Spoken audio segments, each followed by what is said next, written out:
О, да, я на тебя посмотрю, на рожу твою. Давай, привет, подписчики. Вон, давай, иди работай. Солнце еще, друган, вот у меня сегодня счастливый день.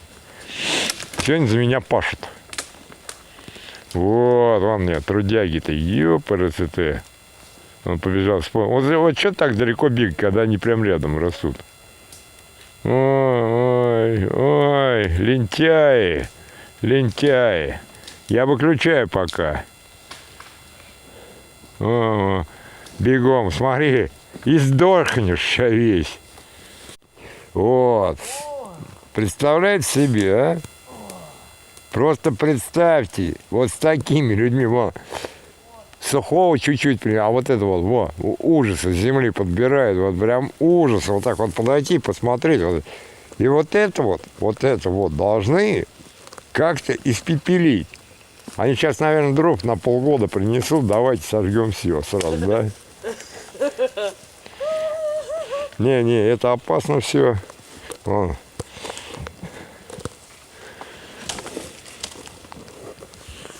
Короче, Валера приносит древесину тьмы, я принесу древесину света. Так, бать, дай-ка мне Все, давай складывай. Иди складывай костер.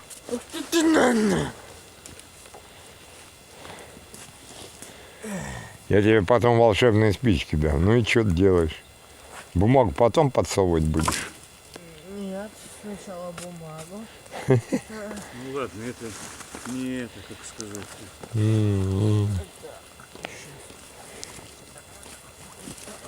Сухие бери, которые ты наносил. Да. В этом деле. Вот опытный сейчас делает нам костер. Ну, Валерка тот хитрее. Тот проще делает, тот бумагой все осилит. Макулатуры принес. Наверное, на сдачу готовил. Нет, я специально даже ее собирал. Да. Это же наука и жизнь. Понятно. Полезные советы. Пока отключаюсь, ждем, когда соберут костер. Ага.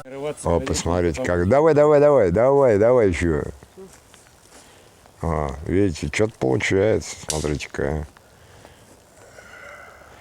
Одышка, как будто 3 километра сделал.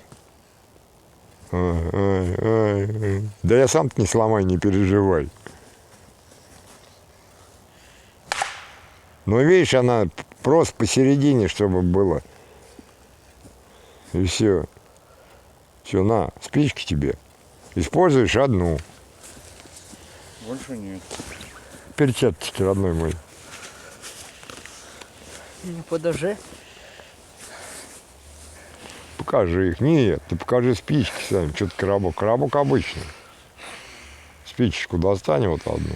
Ну зеленая. Нет, она обычная. Вот покажи, спичку покажи, видите? Это охотничьи спички. Вот. Подойдите к костру-то желательно.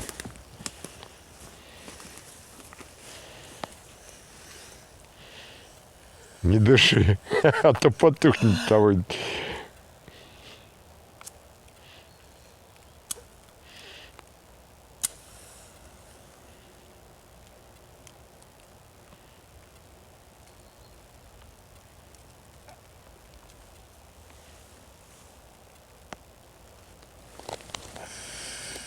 Ты что поджигал-то хоть? Ага. Что поджигал-то? Бумагу. Какую? Подойди поближе, да? Вот видите, какой умный человек, да? Ему нижнюю бумагу, которая на сырой земле, нужно поджечь. Вот бумажки там лежат, вот там вот. Вот эти поджечь он не может. Мозгов не хватает. А вот нижнюю, которая на сырой земле, это хватает у него. Она же к нему ближе. Это нормально. Ты сейчас спичку сломаешь. Видите, поджигать, как универсально.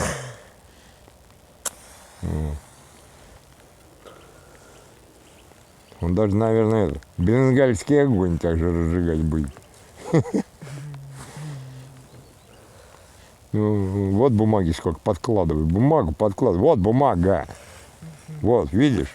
Рядышком с тобой. Прям ложи туда. И ложи, и ложи, и ложи. И еще бери бумагу. С этой стороны положи.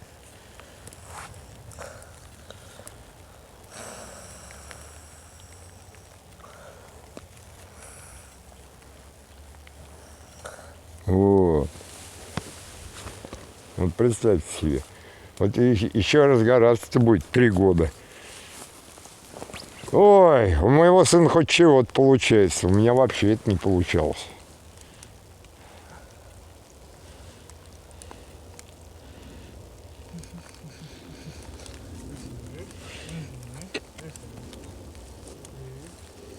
Ну давай, давай, колдуй.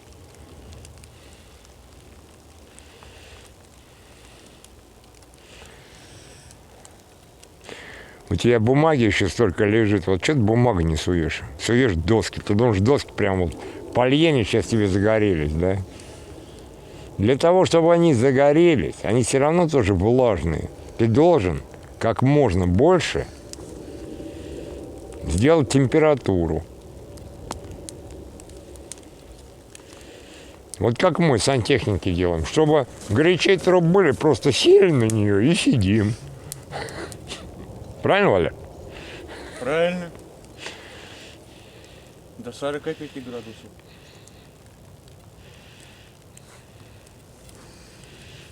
А потом только... Не усидишь. До 45 градусов мы греем, да? А потом включаем уже котельную, да?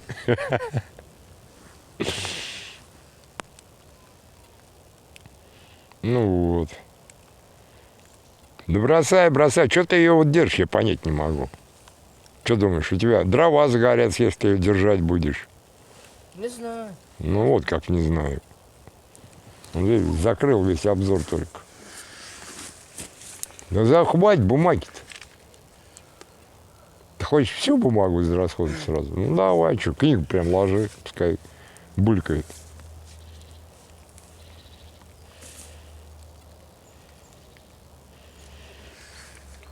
Ну еще, наука и жизнь. Тебе это не грозит.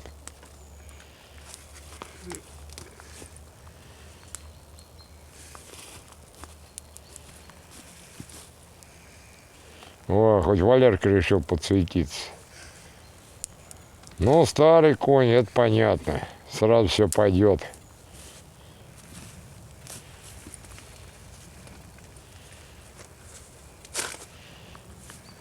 Вот так вот бывает. Зайдешь в лес. Вот представь себе, вот приходит в лес человек. Собрал с собой там харчей на неделю. А костер ни разу в жизни не разжигал вообще. Вот такой человечек придет, и тут дождичек моросит. Погода очаровательная. Только он вдрызг мокрый уже весь, а костер, сволочь, не горит. О, красота! Поход на недельку закончится буквально через 1 час.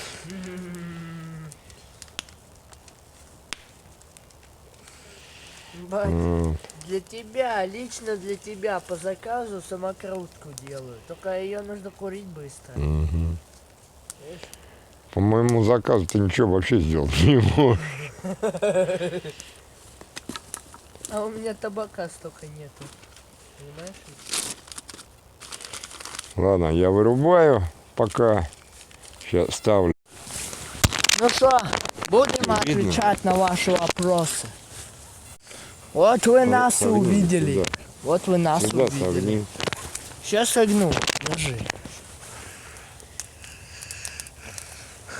Вот, Валерий, видно, не будет. Или он просто вне кадра. Не, он сказал, что он не будет сниматься. Что, включено уже у нас, да? Да. Ну, вот и нормальненько сейчас я. Эпизодиком. Эпизодик. Эпизодиком. Войду посмотрю, какая реакция будет. Потом. Ну ты начнем. Да. попробуй. Красная горка лайф. Ребята, приветик, всем хороших выходных. Поздравляю вас с 1000 подписчиков. Молодцы. Да. Ой, ну наконец. Дожили, наконец-то, Да, дожили. наконец-то, да, это правильно. Да, только тогда, когда мы перестали укладывать видео. Спасибо всем Заволновались. дорогим, родным, красивым, знаменитым. Побольше бы знаменитых, конечно. Заволновались. бедные. То, что куда мы пропали. Будем подписываться, чтобы не пропадали, да, О, ребятушки, да? сейчас все сломается, что ли? Рухнет прямо на Валерку. Давай, ладно, Если читаем на таких дальше. соплях держится. Читаем дальше. На соплях знаешь, как там- держится все? Я держусь Ты на не соплях, знаешь, на что... нервы Ты не держатся. знаешь, что Ты так... держишься Ты на не соплях. знаешь, что такое на соплях держаться. Это почти вечность. А, понятно. Валентина Гиреева. Вы крутые мужики, честное слово. Рад за тебя, губа. Спасибо огромное. Особенно за губу.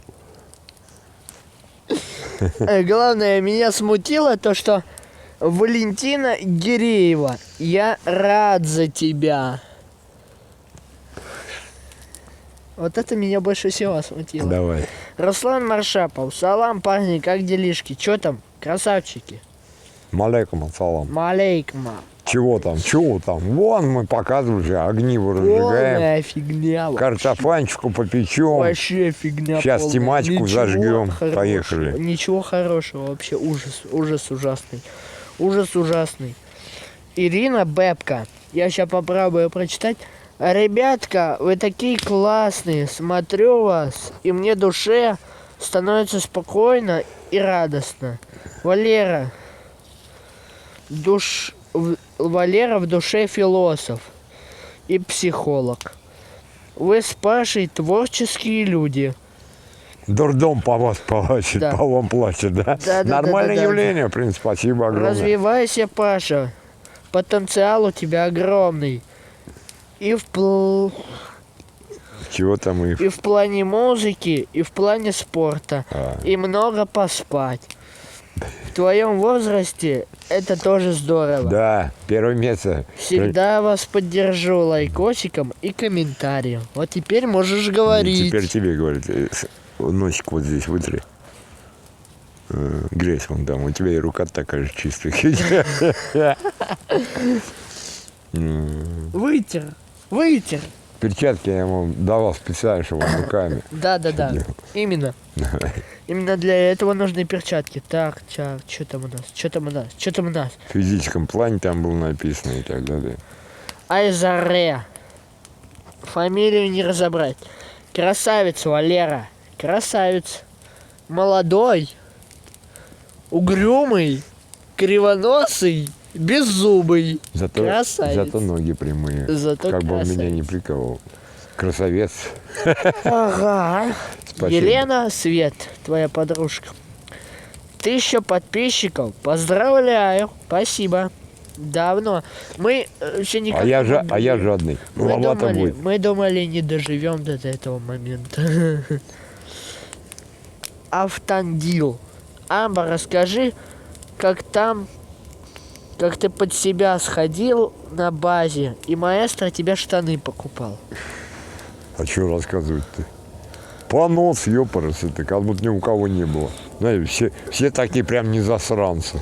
У нас мало комментариев, всего лишь вчера было, на этом наши полномочия все. Да, теперь я перехожу на стадию.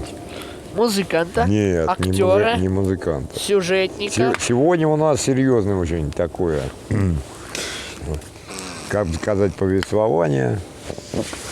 Я вообще много думал об этом, как живут мужчины, женщины, как семья живет. Вот так вот представил себе, как живет нормальная семья. Значит, молодой человек, девушка, молодая семья, в общем, без детей. Это начальная стадия, скажем так, совместной жизни. Вместе работают. Все очень просто. Если приходит мужчина первый с работы, естественно, он, как обыкновенно, там бросил, там уронил, там разогрел чего-то. Ну, своеобразная мужская логика. Дождусь супругу. Ага, это чисто, Это специальный стандарт для мужчин, говорю. бать, это чисто. Если... Чего, бать, ты что, семейный, что ли? Бать, это чисто. Я, да? Что раскидываюсь, мы знаем. Да. Это я к чему говорю? Я говорю к тому, что Бросай курить. если вы слышите, в замочной скважине работает ключик, значит, идет супруга. Мужчина аккуратно подходит к дверям. В страхе. Заходит супруга. Да это леща. Естественно, мужчина говорит: привет, дорогая, как дела? Если она немножко подустала, ты смело идешь на кухню и дожидаешь свою супругу. Но если твоя супруга начинает слова такие, как «Опять? Нельзя ли оба складывать по-человечески?» Мужчина в это время должен спокойно развернуться и идти далеко не на кухню. Идти спокойно именно в спальню. Подходить к своей кроваточке родной и ждать продолжения словесного тебя оскорбления, скажем так. Естественно, супруга, она еще из коридора будет кричать: ты игнорируешь, что я тебе говорю. Культурно, ни слова не говоря, дожидайтесь, пока она не подходит к вам. Естественно, руки у нее в боки, как положено. Она начинает на тебя словесно выпускать свою всю негативную эмоцию. В это время вы спокойно швыряете ее на постель. На что она, естественно, крикнет: «Дурак!». Через некоторое время она, конечно, крикнет: «Дурачок!». Потом еще через некоторое время она скажет: «Дурашка!». Еще через некоторое время Она ничего не будет говорить, она да будет... ты молчи, ты никогда этим не занимался. Еще рано, вообще вон иди дрова кали. Ах ты, падла. Потом она скажет просто: «Я тебя так люблю». Напоследок она скажет: «Нет, я тебя никогда никому не отдам. Может, тебе сделать бутерброды с кофе?» На что, естественно, любой здравомыслящий мужчина скажет: «И сметанки побольше». Это когда мужчина первый приходит. Когда женщина приходит с работы первой, ну, естественно, как хозяйка, она пойдет: так, скоро муж придет, надо что-нибудь вкусненькое приготовить. Она же не знает, в каком состоянии мужчина. Соответственно, она, как порядочная девушка, женщина, она будет его встречать в дверях, когда услышит, что муж пришел. Мужчины, они более терпеливы, поэтому очень непросто узнать, как, конечно, женщина спросит: как дела, милый, также, как работа. Если мужик скажет слово: «Да, сегодня немножечко устал», значит, все нормально. Значит, можно идти на кухню, ему делать прекрасный обед. Но если мужчина скажет: «Прости меня, Господи, простите все, я так сегодня мастер, прораб» и так далее и тому подобное, женщина спокойно разворачивается и также идет в спальню. Кстати, заранее предупреждаю, все-таки каждая женщина должна немножко знать борьбу, дзюдо, любые упражнения, потому что дальше это пригодится. Когда муж зайдет, он непонятно, как почему жена пошла не на кухню. Он заходит следом за вами здесь. Вы встаете так, чтобы определенным движением, броском через бедро бросать его на постель, и тогда начинаются слова совершенно другие. Наоборот, сначала: «Я тебя так люблю», а не «дурак». Потому что дурашка будет уже в последний момент. Но бутерброды так и останутся бутербродами. Вот это нормальная семейная жизнь. Ну, конечно, есть не сожительница, а домохозяйки. С домохозяйками здесь немножко посложнее. Гораздо посложнее, потому что большинство мужчин, к сожалению, не знают, что такое домашняя работа. Просто я испытал на себе. Поэтому слово А ты импровизируй. «устало» это естественно будет. Это совершенно естественно будет. Но если будет слово именно домохозяйка, когда женщина, если женщина скажет, как вы меня все достали, в общем, если культурно, скорее всего, это будет не культурно произнесено, вам единственное нужно будет сказать, Ничего, все в жизни нужно попробовать, пожалуйста, ванну мне включи. говорит мой батя. Она включит ванну. Ты аккуратненько с тебя все скидываешь. Аккуратненько складываешь, что никогда до этого не делал, естественно. Потом аккуратненько ей целуешь щечку. Милая, посиди, пожалуйста, со мной в ванне. Ну, естественно, она подумает, наверное, скажет скоро. Ну, то, что женщина, естественно, подумает, скажет, потри мне спинку. Нет.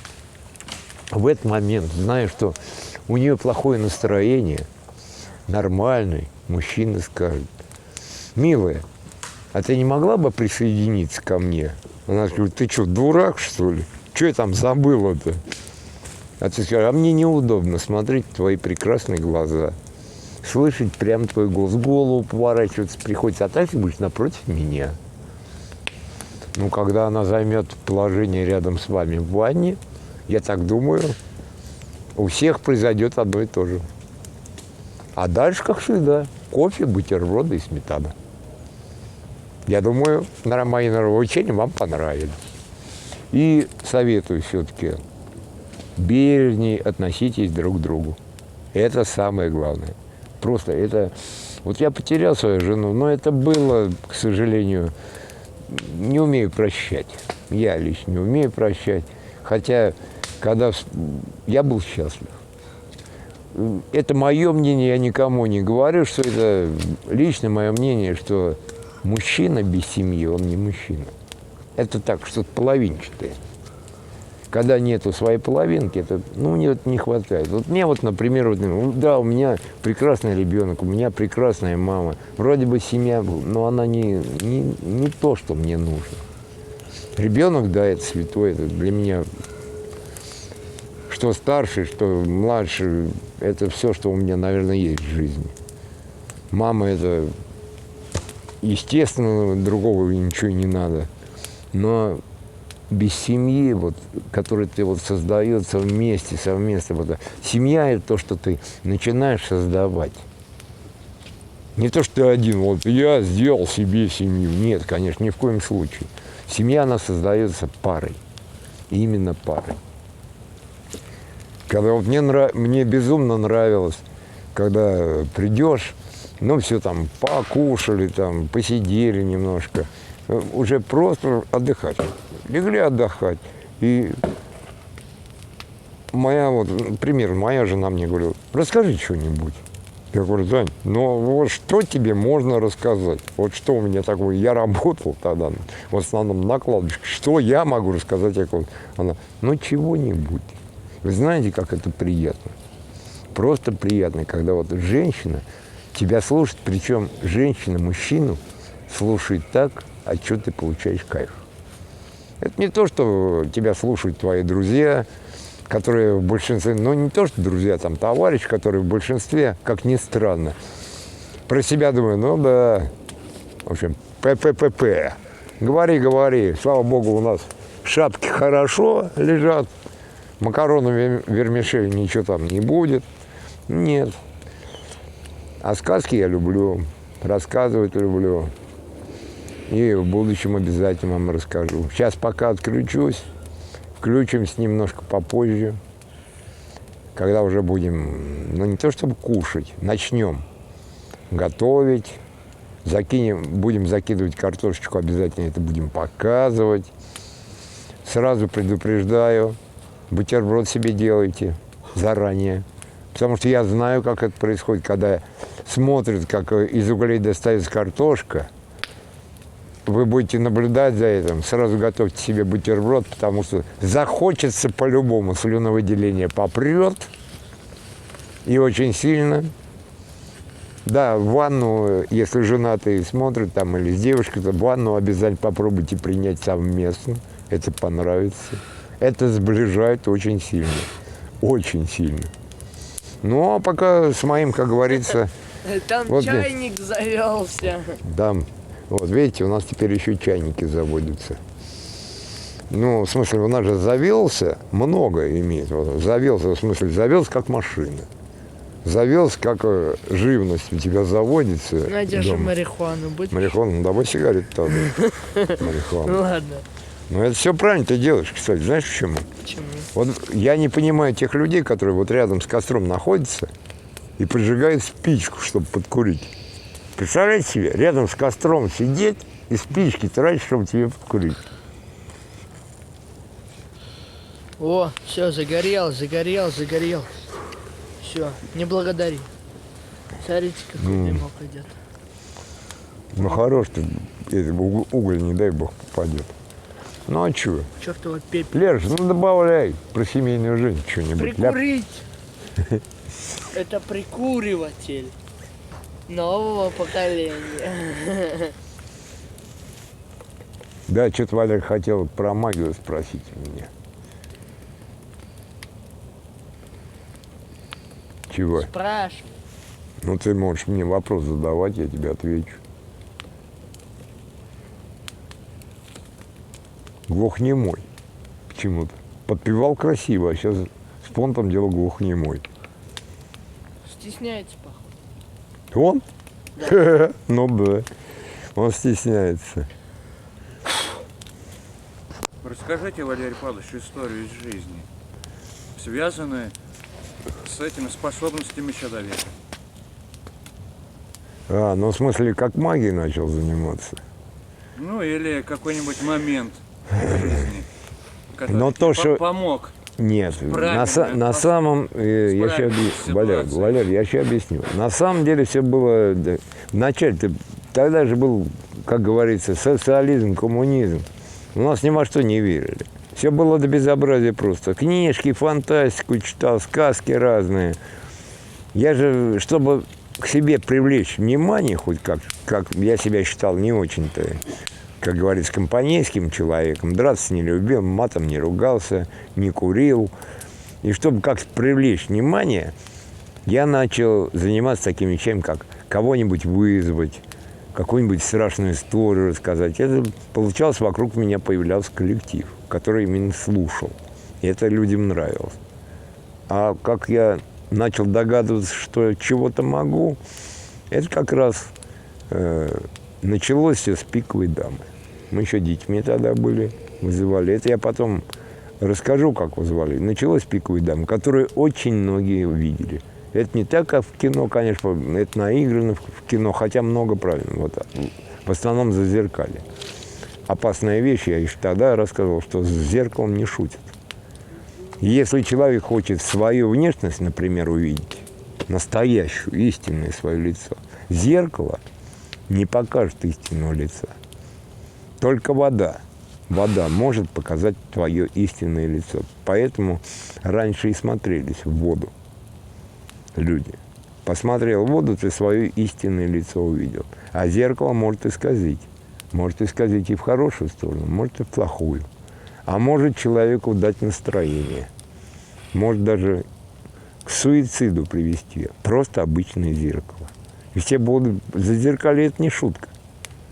Поэтому, когда «Пиковую даму», например, вызывают, если вызывать «Пиковую даму», тогда я еще в то время, я еще не знал, сколько я нарушил вещей, чтобы не открыть ворота в этот посторонний зазеркальный мир. Это очень страшно и опасно. Потому что «Пиковая дама» появилась, но мы ее не смогли. Мы считаем, что мы ее, конечно, загнали обратно в зазеркалье, но это не так. Это впоследствии я уже понял, что она где-то, может, она и рядом. Она просто невидима. Но она постоянно присутствует. И самое главное, в чем дело? Нельзя, чтобы, если карта стоит перед зеркалом, если карта стоит перед зеркалом. Ни в коем случае нельзя одной вещи. Чтобы либо сзади тебя стекло было, либо другое зеркало.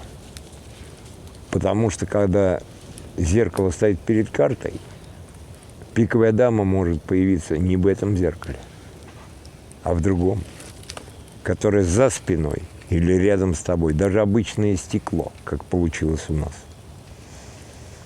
Она появилась там, где мы ее не ждали. Все смотрели в зеркало, только 3 человека смотрели за стекло. То есть в зеркало столько людей было, ну, детей. Мы тогда детьми были. И это было очень страшно. Поэтому есть такие тонкости, которые необходимо соблюсти, даже для тех, кто способен и это делать, нужно соблюдать обязательно, как сказать, безопасность. И не только для себя. Потому что вот я вот сейчас считаю, что большинство из тех, кто присутствовал тогда при вызове пиковой дамы, большинство из ребят уже нету, которые младше меня были. И причем они не болели ничем. Их просто нет уже. Нормальные, здоровые люди. Вот из живых осталось я, Ирка Скворцова, два, Светка, моя троюродная сестра, это мы специально ее брали. Она старше меня на 5 лет. Нам страшно всем было, и я уговорил свою сестру троюродную, чтобы она с нами пошла. Ей было весело, поэтому она пошла. Потому что это все шутка вроде как. Также и вызывал черта, прости Господи за эти слова. И тоже получился. А там свидетелей в общежитии было вообще много. Я много вещей видел. Очень много. Вот сейчас, как девушка одна пишет там, я ведьма, а ведьму можно увидеть только при заклинании. И в луну. Как шабаш происходит. Только в полную луну. И не в одном месте, а в разных местах. И они выбирают место именно там, где энергетическое место. Не плохой энергия, а просто очень сильная энергия в этом месте, где даже обыкновенный человек, вот занимаются люди, как это называется, когда взлетают-то, левитацией, вот. Вот в этих энергетических местах, там, раз там в 10 лет, в 20 лет, но люди, которые занимаются, они знают эти энергетические места. Если человек немного достигает какого-то уровня там, в магии, то в этом месте он запросто может оторваться от земли. Именно в этом месте. Поэтому и шабаши устраиваются именно в этих местах. Причем никаких метелок у них, конечно, нету. Летают они совершенно голые, ведьмы, но они правда летают. Они используют обычную болотную, как сказать, грязь, грубо говоря, которая обмазывается. И человек, который не знает, естественно, читается заклинания, после которых ее уже увидеть невозможно. Только, как девушка сказала, ведьмак может ее определить, и заклинанием она просто появится наяву. Как было в одной из деревень, это был гармонист. Естественно, даже никто не предполагал, что он ведьмак. Никто не знал об этом. Просто шла свадьба. Он играл на гармонии, пели песни, вечер. Ну, как обычно, гулянка. Хорошая, добрая гулянка. Пели, веселились. Гармонист, как обычно, идет впереди, поднимает голову. И прям, это советское время. То есть, когда полный атеизм был. Он поднимает голову и поворачивается и говорит: кто-нибудь хочет увидеть настоящую ведьму? Ну, все посмеялись, и один просто говорит: а давай, покажи. Он развернулся в сторону Луны, прошептал что-то. И вот перед всей толпой совершенно голая девушка, красивая. У нее длинные волосы ниже колен. Красивейшая. Конечно, она вот этими волосами закрыла свои прелести, встала перед ведьмаком на колени и попросила, чтобы он ее отпустил. И вся толпа, все люди его начали уговаривать, чтобы он ее отпустил. Ведь достаточно было одного заклинания, чтобы ведьма просто умерла. Нет, он прочитал заклинание, она как появилась, так и исчезла. И все. И самое смешное, то, что люди, которые все это видели, вот некоторые говорят, вот, колдун там, нет. Они еще больше его уважать стали. И уважать его больше стали не из-за того, что он что-то умеет, что-то знает, нет. А из-за того, что он добрый. То, что он не имел права, в принципе, делать. Не имел. А он это сделал. И вообще, русские – это очень такие люди. Мы слишком добрые. И, по-моему, нами очень сильно пользуются. Очень сильно пользуются. Я и правительство имею в виду. Понимаете, как вам объяснить? Я даже не знаю ни одного, ну, нигде я не видел, что в какой-нибудь стране мира вот так вот за больных детей. Конечно, все перечисляют люди, потому что мы единственный такой народ. Единственный такой. Я имею в виду не только русских, я имею в виду и узбеков. При мне просто, вот ребята, мы вместе телевизор смотрим на работе. У меня узбеки одни в бригаде были. Я не бригадировал, такой же работяг, как они. При мне они также, прям при, вот как там нужно мальчику там деньги для операции, они прям тут же перешли. То есть кто рожден в Советском Союзе, мы другие. Мы вообще другие. Для всего мира мы какой-то вроде как изгой, потому что не понимаю, потому что нету ни в одной стране мира ни такого хлебосольства, скажем так, как у нас в стране. Мы шутим даже по-другому. Вот наш юмор никто не понимает. А почему? Потому что они зажрались. Прошу прощения, они зажрались. Они считают, что все можно, например, купить за деньги. Все совершенно, все. Здоровье ты купишь за деньги. Нет. Мне почему нравится даже фильм «Брат». Как он сказал? В правде сила. Кто прав, тот и сильнее. Вот это правильная слова. Бодров молодец вообще в этом отношении. Так что, ребят, любите всех подряд, друг друга. Не изменяйте женам, а если изменяете, или жены мужьям не изменяйте, делайте так красиво, чтобы семья сохранилась. Самое главное, чтобы сохранилась семья. Было много красивых, счастливых детей. Вон у меня сын, вот сейчас придет спросить. Он рад, что вот мы ходим. Да я знаю, что сейчас очень много детей, которые даже не знают, что такое грибы можно собирать. У нас в государстве, наверное, скоро дойдет до такого, что знаешь, что ребенок один не может уже по 13, по 15 лет дети не могут уйти дальше площадки от дома. Что за время такое-то? Гнилое. А почему это? Мама, наверное, правильно говорит. Рыба гниет с головы. Вот и все. Значит, эту голову надо отрубить. Согласны со мной? Кто согласен, пишите.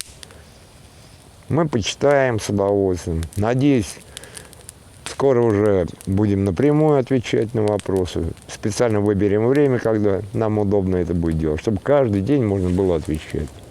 Но сейчас мы еще побеседуем, конечно. Потому что картофанчик будет дальше, пока отключусь. Прикиньте, а? О, что они тут уже выстроили-то, а? Вот это да! Вот так тайга настоящая. Это как раз сейчас для них специально песню спою, чтобы им повеселее было чуть-чуть. У меня сын любит эту песню, одна его из любимейших песен.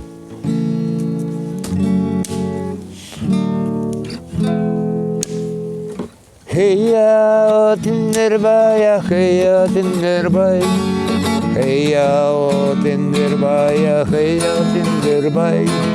Хей-я, хей, под музыку, давай. Хей-я, хей, хей-я, хей. Хей-я, тиндербая, хей-я, тиндербай. Собаки по северу ехал один эскимос. Везли его 10 собак и барбос. Но тот эскимос забил на мороз, на нарядах веселую песенку вез. Хей-я, о, тындырбай, хей-я, тындырбай, хей-я, о, тындырбай, хей-я, тындырбай, хей-я, о, хей.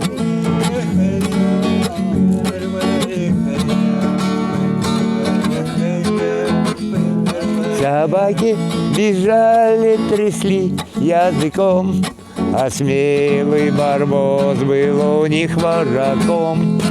Но тот эскимос забил на мороз, на народах веселую песенку вез. Так, совместно поближе иди, Хейл Тиндербай, петь. Поближе-ка иди, чтобы вас народ слышал. Вы молодой человек. Поближе. Хей-я.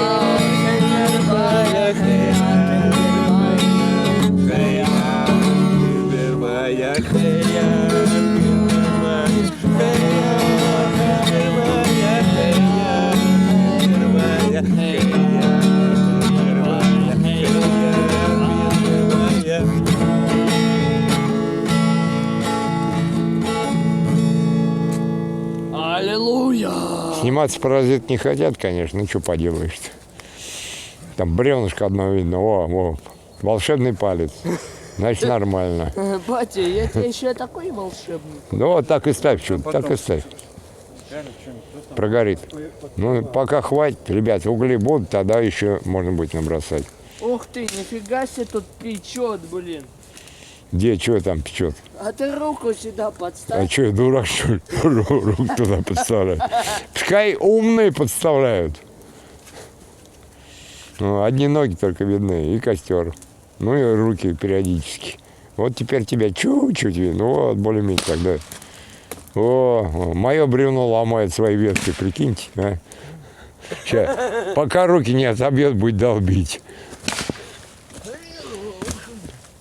На.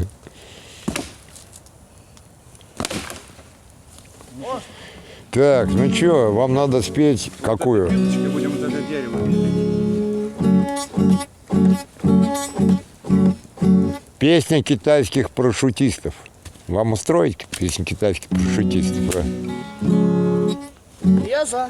Лица желтые над городом кружатся,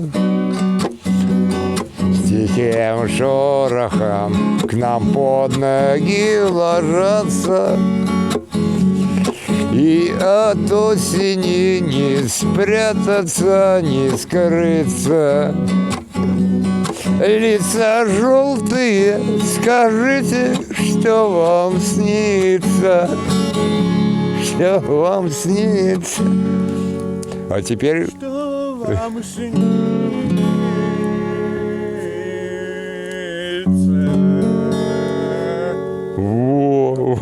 Вот более-менее.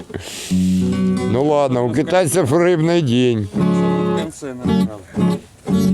Трое китайцев по полю бегут с рыбешкой в каждой руке. Трое китайцев по полю бегут, веселую песню поют. И от Москвы до британских полей Красная армия всех сильней. И все же Тиндербай, Тиндербай, Тиндер, Тиндер, Тиндербай, Тиндербай, Тиндербай, Шиндер-миндер, Тиндербай. Нормально же, правильно? Нормальный рус. О, вот про что я и говорил. Тут надо строго. Не стоять. Да. Под раздатчиком. Ну что вам еще исполнить? Пока вы кострищу еще разбиваете.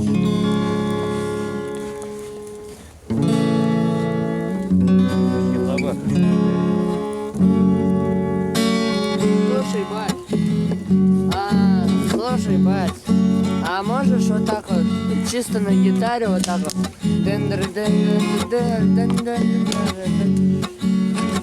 Ну и ладно. Больно,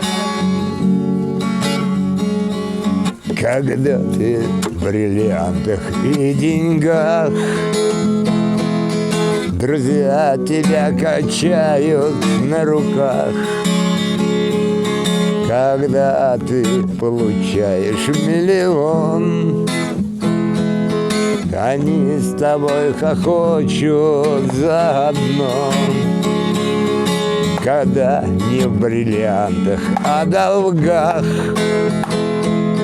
когда не над землею, а в ногах. Ты посмотри, кто рядом был с тобой. Вот это друг, подаренный судьбой.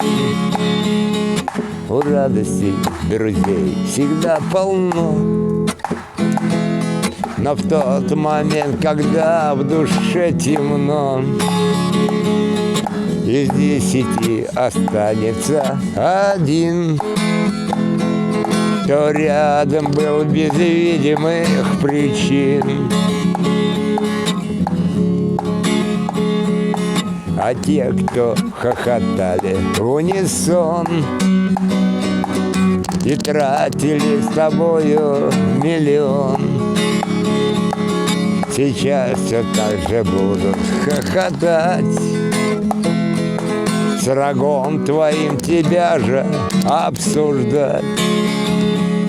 У радости друзей всегда полно,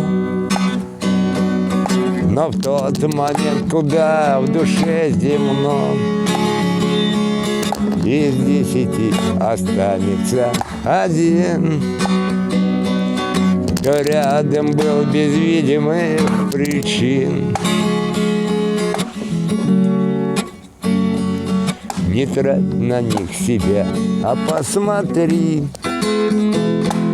в ком радость не снаружи, а внутри. Поверь, что не бывает 100 друзей,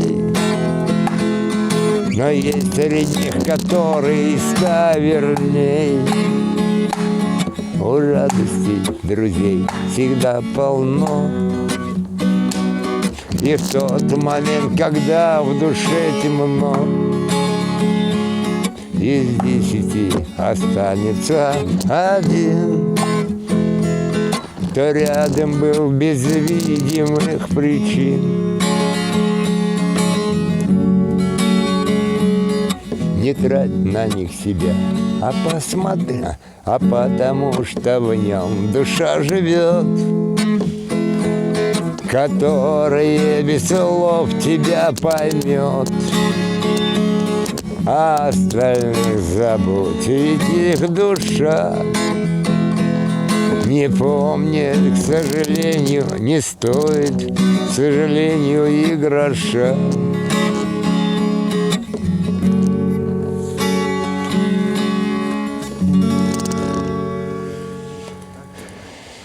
Это моя фраза.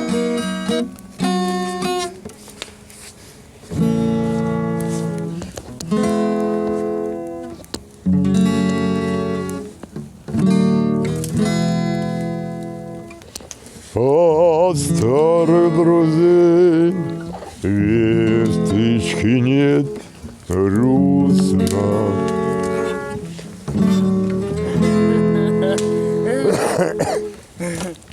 А в голове от нового